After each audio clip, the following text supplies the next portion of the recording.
العالمین والصلاة والسلام علی سید الانبیاء والمرسلین وعلی آلہ واصحابہ اجمعین اما بعد اعوذ باللہ من الشیطان الرجیم بسم اللہ الرحمن الرحیم الحمد للہ رب العالمین الرحمن الرحیم مالک یوم الدین ایاک نعبد و ایاک نستعین صدق اللہ العظیم۔ سورۃ فاتحہ کے آغاز میں دعویٰ ہے الحمدللہ، تمام تعریفیں اللہ تبارک و تعالیٰ کے لیے ہیں، اور پھر اس دعوے کی دلیل کے طور پر اللہ تبارک و تعالیٰ نے اپنی 4 صفات کو بیان فرمایا۔ پہلی صفت ربوبیت کو بیان فرمایا، رب العالمین۔ دوسری صفت رحمانیت کو بیان فرمایا، الرحمن۔ تیسری صفت رحیمیت کو بیان فرمایا، الرحیم۔ اور چوتھی صفت مالکیت کو بیان فرمایا، مالک یوم الدین۔ تو بندے نے جب اللہ تبارک و تعالی کی صفات کو دیکھا تو پھر وہ سمجھ گیا کہ جس کی یہ صفات ہیں، جو رب بھی ہے، الرحمن بھی ہے، الرحیم بھی ہے، مالک بھی ہے قیامت کے دن کا، روز جزا و سزا کا، تو کیوں نہ اس کے آگے جھکا جائے، اس کے آگے سر جھکا دیا جائے، کیوں نہ اس کے آگے عاجزی اختیار کی جائے۔ تو بندہ بے اختیار پکار اٹھتا ہے، ایاک نعبد، ہم آپ ہی کی عبادت کرتے ہیں۔ اس سے پہلے جو صیغے استعمال ہوئے وہ غائب کے صیغے تھے، یعنی اللہ تبارک و تعالیٰ کے لیے تعریفیں ہیں ساری، وہ تمام جہانوں کے پروردگار ہیں، وہ سب پر مہربان ہیں، وہی ذات بہت زیادہ رحم کرنے والی ہے، وہی ذات ہے جو قیامت کے دن کی مالک ہے۔ غائب کے صیغے تھے۔ اب جب عبادت کی باری آئی تو اب مخاطب کر کے، یعنی سامنے کر کے، ایاک نعبد، ہم آپ ہی کی عبادت کرتے ہیں اے ہمارے پروردگار، اے تمام تعریفوں کے لائق، اے ہمارے رب، اے ہم پر مہربانی اور رحم کرنے والے، اے روز قیامت اپنی رحمتوں میں اپنے نیک بندوں کو داخل کرنے والے، روز جزا و سزا کے مالک، ہم آپ ہی کی عبادت کرتے ہیں۔ ایاک نعبد، نعبد ہم عبادت کرتے ہیں، یہ مضارع کا صیغہ ہے۔ جس طرح اردو میں ہوتا ہے 3 صیغے ہوتے ہیں فعل کے، ماضی، حال اور استقبال، یعنی مستقبل، گزرا ہوا زمانہ، موجودہ زمانہ، آنے والا زمانہ۔ عربی میں 2 صیغے استعمال ہوتے ہیں، ماضی اور مضارع۔ ماضی گزرا ہوا زمانہ اور مضارع حال اور استقبال دونوں اس میں ہیں۔ تو نعبد ہم عبادت کرتے ہیں اور عبادت کرتے رہیں گے، یہ دونوں معنی اس میں آتے ہیں۔ ایاک صرف آپ ہی کی عبادت کرتے ہیں۔ یہاں پر جملہ اس طرح بھی ہو سکتا تھا کہ نعبد کا ہم آپ کی عبادت کرتے ہیں، ایاک لائے یہاں پر، یعنی آپ ہی کی عبادت کرتے ہیں۔ اس میں فرق ہے۔ مثال کے طور پر کہ اگر کوئی بیوی ہے اپنے خاوند سے کہتی ہے کہ میں تیری بیوی ہوں، یہ جملہ ٹھیک ہے، لیکن اس میں شک پڑ سکتا ہے۔ دوسرا جملہ ہے کہ اپنے خاوند سے بیوی کہتی ہے میں تیری بھی بیوی ہوں، اب یہ انتہائی مشکوک جملہ ہے، وہ سنے گا تو بھگا دے گا، اس کا مطلب یہ ہے کسی اور کی بھی ہے اور میری بھی ہے، یہ بھی کا لفظ آ گیا۔ اور جب وہ کہے کہ میں تیری ہی بیوی ہوں، اب اس میں کسی قسم کا کوئی شک داخل ہی نہیں ہو سکتا۔ تو اسی طرح ایاک یعنی تیری ہی، اس کا معنی ہوتا ہے اللہ تبارک و تعالیٰ کو بندہ مخاطب کرتا ہے، ایاک میرے پروردگار آپ ہی کی، نعبد ہم عبادت کرتے ہیں۔ اور یہ فرماتے ہیں کہ یہاں پر جو مخاطب کیا گیا ہے کہ آپ ہی کی عبادت کرتے ہیں، یعنی پہلے تو غائب کے صیغے تھے، اب حاضر کا صیغہ ہو گیا، تو فرمایا یہاں پر بتایا گیا ہے کہ عبادت میں احسان کا مقام حاصل کرنا ہے۔ احسان کا مقام کیا ہے؟ کہ ان تعبد اللہ کأنک تراہ، اپنے رب کی ایسی عبادت کرو جیسے تم اسے دیکھ رہے ہو، اور اگر یہ کیفیت قائم نہیں ہو سکتی تو کم از کم اتنی کیفیت تو ہو جائے کہ وہ پروردگار مجھے دیکھ رہے ہیں۔ ایاک نعبد، ہم آپ ہی کی عبادت کرتے ہیں۔ عبادت جس کی جاتی ہے اسے معبود کہتے ہیں، عربی میں اس کے لیے لفظ الہ کا استعمال ہوتا ہے، الہ، ہم اسے معبود کہتے ہیں جس کی عبادت کی جائے۔ اب الہ کون بن سکتا ہے؟ کیا الوہیت کے لیے کوئی شرائط بھی ہیں یا نہیں؟ الہ کسے کہا جاتا ہے؟ الہ کے اندر کون سی صفات کا اور کون سی شرائط کا پایا جانا ضروری ہے؟ تو یہاں پر فرماتے ہیں کہ الوہیت کے لیے 4 شرطیں ہیں۔ پہلی شرط یہ ہے کہ الہ یعنی معبود وہ ذات ہو سکتی ہے جو واجب الوجود ہو۔ واجب الوجود یعنی وہ ذات جو خود بخود ہو، اس کا وجود کسی کا عطا کردہ نہ ہو، اس لیے فارسی میں خدا کہتے ہیں، یعنی خود بخود ہے وہ ذات، اس کا وجود کسی کا دیا ہوا نہیں ہے۔ ہم بھی وجود رکھتے ہیں لیکن ہمارا وجود اللہ تبارک و تعالیٰ کا عطا کردہ ہے، اور اللہ رب العزت واجب الوجود ہے، یعنی ان کا وجود خود بخود ہے، کسی اور کا عطا کردہ نہیں ہے۔ تو پہلی صفت یا پہلی شرط الوہیت کے لیے واجب الوجود ہونا یہ ضروری ہے۔ دوسرے نمبر پر الہ اور معبود وہ ہو سکتا ہے جو اپنی مرضی سے جو چاہے وہ کر سکے، کوئی بھی اس کے کاموں میں رکاوٹ نہ ڈال سکے، کسی میں جرت نہ ہو کہ اس کے کام میں رکاوٹ بنے یا رکاوٹ ڈالے، یا جو کام وہ نہیں کرنا چاہتا زبردستی کرا لے۔ نہیں، وہ ذات جو اپنی مرضی سے جو چاہے وہ کر سکے، اس کو کہتے ہیں قادر مطلق۔ تو یعنی الوہیت کے لیے پہلی شرط ہے کہ واجب الوجود ہو، اور دوسری شرط ہے کہ وہ قادر مطلق ہو، جو چاہے وہ کر سکے، اور قرآن حکیم بھی یہی کہتا ہے ان اللہ علی کل شیء قدیر۔ تیسری شرط یہ ہے الوہیت کے لیے کہ الہ وہ ہستی ہو سکتی ہے جس کا علم ذرے ذرے پر محیط ہو، یعنی کائنات کا کوئی ذرہ اس سے پوشیدہ نہ ہو، چھپا ہوا نہ ہو، ذرے ذرے کا اسے علم ہو، کون سی چیز کہاں ہے، کس کیفیت میں ہے، کس حالت میں ہے، وہ چاہے زمین کی گہرائیوں میں ہے، چاہے آسمانوں کی بلندیوں پر ہے، یعنی ہر چیز کا علم اس ہستی کے پاس پایا جائے۔ وہ ہستی صرف اللہ تبارک و تعالیٰ کی ہے، جس کے بارے میں قرآن حکیم میں ہے کہ واللہ بکل شیء علیم، ہر چیز کا علم اللہ کے پاس ہے، یہاں تک کہ اگر کوئی کسی درخت سے کوئی پتا گرتا ہے تو وہ بھی اللہ کے علم میں ہے۔ تو الوہیت کے لیے پہلی شرط واجب الوجود ہونا، دوسری شرط قادر مطلق ہونا، تیسری شرط علیم کل ہونا، اور چوتھی شرط یہ ہے کہ وہ خالق ہو، پیدا کرنے والا، جس نے پیدا کیا ہو، صفت خلق بھی اس میں پائی جائے۔ تو اب یہ چاروں صفات جس ذات میں پائی جائیں وہ ذات معبود کہلا سکتی ہے، معبود بن سکتی ہے، اس کو معبود کہا جا سکتا ہے، اور وہ ذات صرف اور صرف اللہ رب العزت کی ہے، اس لیے چاروں الوہیت کی صفات اسی میں موجود ہیں، اس لیے الہ اور معبود صرف اللہ کی ذات ہے، اللہ کے سوا اور کوئی معبود اور الہ نہیں ہے۔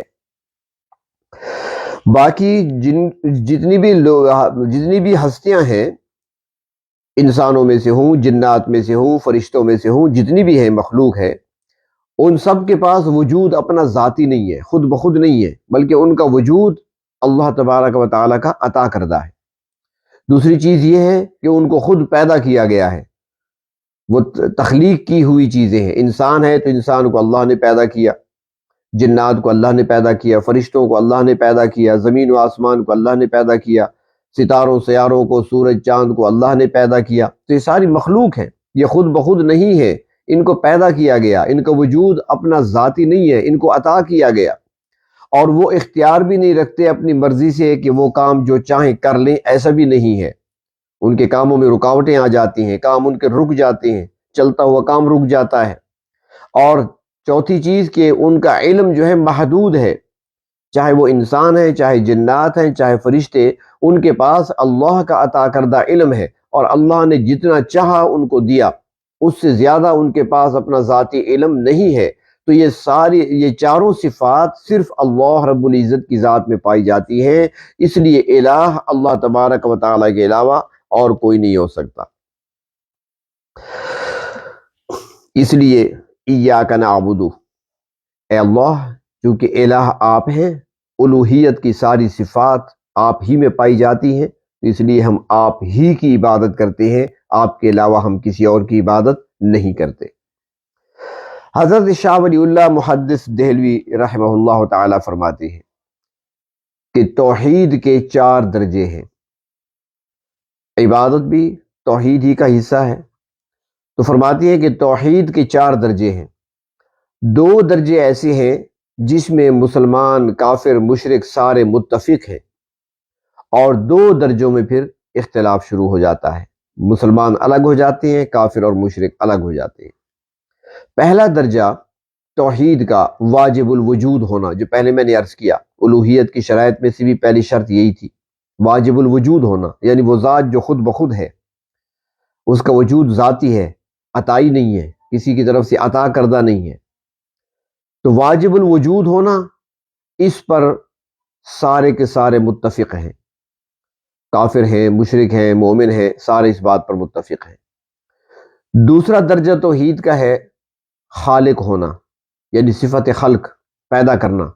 اس میں بھی جتنے مشرک ہیں، جو بھی غیر مسلم ہیں اور جو مسلمان ہیں، سارے متفق ہیں، سب یہ جانتے ہیں اور مانتے ہیں اور اس کا اظہار بھی کرتے ہیں کہ ہر چیز کو پیدا کرنے والے اللہ تبارک و تعالی ہے۔ تیسرا درجہ توحید کا وہ ہے تدبیر کرنا، اس میں پھر کافر اور مشرک الگ ہو جاتے ہیں، اہل ایمان الگ رہ جاتے ہیں۔ تدبیر کرنا مومن کا عقیدہ ہے، مسلمان کا عقیدہ ہے کہ آسمانوں سے لے کر زمین تک تدبیر کرنے والے تمام امور کی وہ اللہ تبارک و تعالی ہی ہے۔ جبکہ جو شرک کرنے والے ہیں، بعض اپنی توقعات فرشتوں سے جوڑ لیتے ہیں، کسی نے فرشتوں کو اللہ کی بیٹیاں کہہ دیا، بعض اپنی توقعات وابستہ کر لیتے ہیں جنات کے ساتھ، ان کو مشکل میں مدد کے لیے پکارتے ہیں، اور کچھ وہ ہیں جو دوسری چیزوں کو پکارنے والے اور ان کے آگے سر جھکانے والے ہیں، اور ان میں بھی کچھ کرشمہ مانتے ہیں، یعنی وہ سمجھتے ہیں کہ ان کے پاس بھی کچھ اختیار ہے۔ اسی طرح جو اہل نجوم ہیں، یعنی نجوم پر اعتقاد رکھنے والے، وہ ستاروں میں کرشمہ مانتے ہیں، وہ انہی کی تاثیر کے قائل ہوتے ہیں، ستاروں کی تاثیر کے۔ تو تدبیر میں اختلاف پیدا ہوتا ہے۔ اور پھر چوتھا درجہ جو توحید کا ہے وہ عبادت ہے، اور پھر عبادت کے اندر بھی مختلف گروہ بن جاتے ہیں۔ مسلمان صرف اللہ ہی کی عبادت کرتے ہیں، جیسا کہ یہاں کہا گیا ایاک نعبد، اللہ ہم آپ ہی کی عبادت کرتے ہیں، کسی اور کی نہیں، عبادت میں کسی کو شریک نہیں ٹھہراتے، بلکہ ہر اس چیز سے بھی ہٹ کر رہتے ہیں جس میں عبادت کا دھوکہ لگتا ہو۔ وہ کہا ہے نا اکبر الہ آبادی نے کہ ہو جس میں عبادت کا دھوکہ، مخلوق کی وہ تعظیم نہ کر، جو خاص خدا کا حصہ ہے بندوں میں اسے تقسیم نہ کر۔ تو جس میں عبادت کا شائبہ تک نظر آتا ہے تو اس کو بھی مسلمان چھوڑ دیتے ہیں، خالصتاً اللہ ہی کی عبادت کرتے ہیں۔ جبکہ مشرکین یہاں پر کوئی ستاروں کی پوجا میں لگا ہوا ہے، کسی نے فرشتوں کو معبود مان لیا، کسی نے کسی اور مخلوق کو اپنا معبود سمجھ لیا، کوئی شجر و حجر کی پوجا میں لگا ہوا ہے۔ تو 2 درجے واجب الوجود ہونا اور خالق ہونا، اس میں تو سارے کے سارے متفق ہیں، اور پھر اللہ تبارک و تعالیٰ کا مدبر ہونا، ہر چیز میں تدبیر کرنا، یہ اللہ کی صفت ہے، لیکن یہاں پر کچھ لوگ دوسروں میں یہ صفت مانتے ہیں تو وہ مشرک کہلاتے ہیں۔ اسی طرح عبادت میں کچھ لوگ دوسروں کی طرف جھک گئے تو ان کو بھی مشرک کہا جاتا ہے۔ عبادت کی حقیقت کیا ہے؟ حضرت شاہ عبدالعزیز محدث دہلوی رحمہ اللہ تعالی، جنہوں نے قرآن حکیم کی تفسیر کا کام شروع کیا تھا لیکن آخر عمر میں نابینا ہو گئے تھے اور یہ کام تکمیل کو نہ پہنچ سکا، ورنہ بہت اعلیٰ درجے کی تفسیر وہ لکھ رہے تھے جس کو تفسیر عزیزی کہا جاتا ہے، جو چند پاروں تک محدود ہو کر رہ گئی۔ اسی میں حضرت شاہ عبدالعزیز محدث دہلوی رحمہ اللہ تعالی وہ تفسیر عزیزی میں فرماتے ہیں کہ حقیقت عبادت تصحیح نسبت عبودیت است۔ فارسی ہے۔ وہ فرماتے ہیں کہ عبادت کیا ہے؟ عبادت بندے کی معبود کے ساتھ نسبت کی درستگی کا نام ہے۔ یعنی انسان یہ سمجھ لے کہ اس کا وجود اللہ تبارک و تعالیٰ کا عطا کردہ ہے۔ انسان کے دل و دماغ میں یہ بات ہو کہ میرے پاس جو وجود ہے، میرا جو جسم ہے، یہ میرے پروردگار کا مجھے عطا کیا ہوا ہے، میرا اپنا ذاتی نہیں ہے۔ اور وہ اس بات کو بھی سمجھے کہ ایک ہی ذات ہے جس کی میں عبادت کر رہا ہوں، اور وہی ذات خود بخود ہے، یعنی اس کا وجود ذاتی ہے، کسی کا عطا کردہ نہیں ہے۔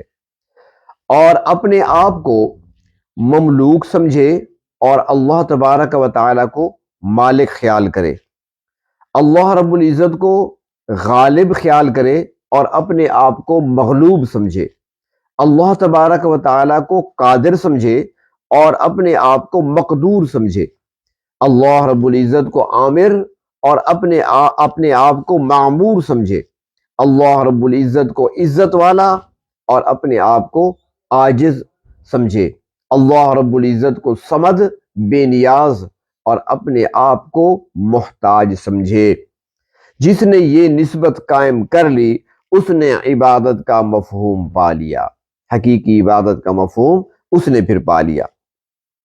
اور حضرت شاہ صاحب یعنی حضرت شاہ عبدالعزیز رحمہ اللہ تعالی وہ یہ بھی فرماتے ہیں کہ عبادت انسان کے ظاہری اعضاء سے بھی ہوتی ہے اور باطنی اعضاء سے بھی ہوتی ہے۔ عبادت جو ہے ظاہری اعضاء سے بھی اور باطنی اعضاء سے بھی۔ ظاہری اعضاء کیا ہیں؟ زبان ہے، کان ہے، آنکھیں ہیں، اس طرح ہاتھ ہیں، پاؤں ہیں۔ تو فرماتی ہے کہ زبان کے ذریعے سے اللہ کی عبادت یعنی تلاوت کرنا، تسبیحات پڑھنا، تحلیل ہے، تسبیح ہے، تحمید ہے، تکبیر ہے، یہ ساری تسبیحات ہیں، درود شریف ہے، استغفار ہے، زبان سے انسان پڑھتا ہے، تو یہ زبان کی عبادت ہے۔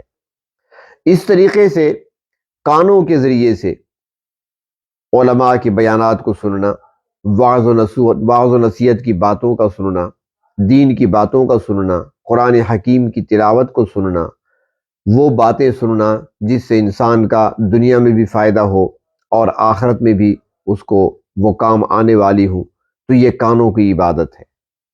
اس طریقے سے آنکھوں کی عبادت، حدیث شریف میں فرمایا گیا ہے کہ بیت اللہ کی زیارت کرنا یہ بھی آنکھوں کی عبادت ہے۔ اسی طریقے سے قرآن کریم کو دیکھ کر پڑھنا، اس کی تلاوت کرنا، قرآن حکیم کو دیکھنا، یہ بھی آنکھوں کی عبادت ہے۔ اس طرح اچھی کتابیں، مثلا قرآن کریم کی تفاسیر ہیں، احادیث مبارکہ ہیں، یا دوسری دینی کتابیں ہیں، رسائل ہیں، جن سے دینی معلومات میں اضافہ ہوتا ہے، تو یہ چیزیں پڑھنا یہ بھی آنکھوں کی عبادت شمار ہوتی ہے۔ اسی طرح ہاتھ ہیں، ہاتھوں کے ذریعے سے وہ کام کرنا جو نیکی کے کام ہیں، اچھے کام ہیں، جائز امور ہیں، وہ کام کرنا وہ بھی عبادت میں شمار ہوگا۔ اسی طرح پاؤں ہیں، تو پاؤں کا استعمال کرنا اس طریقے سے کہ مسجد کی طرف چلنا، اللہ کے راستے میں نکلنا، تبلیغ کے لیے چلنا، جہاد کے لیے چلنا پاؤں پر، اور نیکی کے کاموں میں چلنا، کسی کی عیادت کے لیے چلنا، کسی کو دین کی تعلیم دینے کے لیے چلنا یا دین سیکھنے کے لیے چلنا، یہ ساری پاؤں کی عبادت ہے۔ تو ظاہری اعضاء جو ہیں اس سے بھی عبادت ہوتی ہے، اور باطنی اعضاء جو ہیں ان سے بھی، اور وہ کیسے؟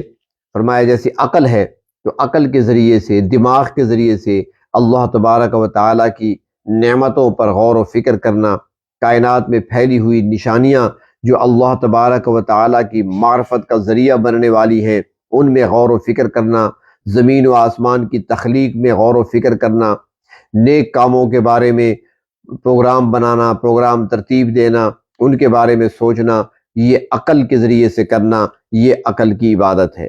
اس طرح باطنی عبادات میں سے صبر بھی ہے، یعنی انسان کو کوئی مصیبت پہنچے، کوئی تکلیف پہنچے، جزا فضا نہ کرے، روئے نہیں، چیخے چلائے نہیں، بے صبری کا مظاہرہ نہ کرے، اللہ تبارک و تعالیٰ کی ناراضگی والے طریقے اختیار نہ کرے، ایسے الفاظ زبان پہ نہ لائے جو اللہ رب العزت کی ناراضگی کا سبب بننے والے ہیں، بلکہ اس پر صبر کرے، تو یہ بھی ایک باطنی عبادت ہے۔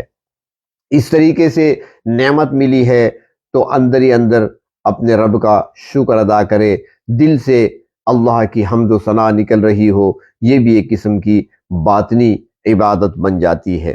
تو انسان کی یہ ساری عبادات جو ہیں یہ اللہ ہی کے لیے ہیں اور کسی کے لیے نہیں ہو سکتے۔ یعنی اپنے اس کا خلاصہ یوں سمجھیں کہ ظاہر اور باطن کو عبادت، اگر کوئی پوچھے کہ عبادت کیا ہے تو اپنے ظاہر کو اور اپنے باطن کو اللہ تبارک و تعالیٰ کی مرضیات کے تابع کر دینے کا نام عبادت ہے۔ اپنے ظاہر کو بھی، اپنے باطن کو بھی اللہ تبارک و تعالیٰ کی مرضیات کے مطابق بنا لینے کا نام عبادت ہے۔ اور عبادت جو ہے وہ مالی بھی ہوتی ہے، عبادت زبانی بھی ہوتی ہے، اور عبادت فعلی بھی ہوتی ہے۔ تین طرح کی عبادتیں ہوتی ہیں۔ فعل کے ذریعے سے، جیسے ہم نماز پڑھتے ہیں، رکوع ہے، سجدہ ہے، قیام ہے، تشہد میں بیٹھتے ہیں، یہ فعلی عبادت ہے۔ اور قولی عبادت زبان سے جو پڑھتے ہیں، تلاوت ہے، ذکر و اذکار ہے، نماز کے اندر تلاوت ہے، سورۃ فاتحہ پڑھتے ہیں، یہ زبانی عبادت ہے۔ مالی عبادتیں صدقہ ہے، خیرات ہے، اس طریقے سے نظر ہے، نیاز ہے، کوئی منت مانی ہے تو وہ ادا کرنی ہے، یہ مالی ہے۔ تو اب یہ بدنی عبادت ہو یعنی فعلی جسے کہتے ہیں، قولی عبادت ہو یا مالی عبادت ہو، یہ ایک مسلمان صرف اور صرف اللہ کے لیے کرتا ہے۔ اور یہی جناب نبی کریم صلی اللہ علیہ وسلم کی تعلیمات ہیں۔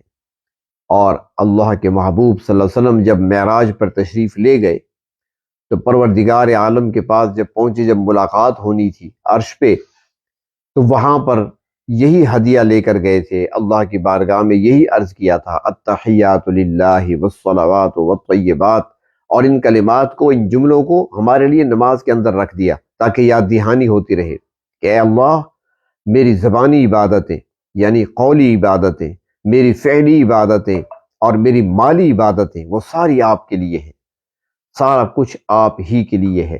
تو یہاں پر بھی یہی تعلیم ہے، ایاک نعبد، ہم آپ ہی کی عبادت کرتے ہیں۔ اگر مالی عبادت ہوگی تو وہ بھی آپ ہی کے لیے، اگر ہماری فعلی عبادت ہوگی تو وہ بھی آپ ہی کے لیے، اگر کوئی مالی عبادت ہوگی اللہ تو وہ بھی آپ ہی کے لیے ہے۔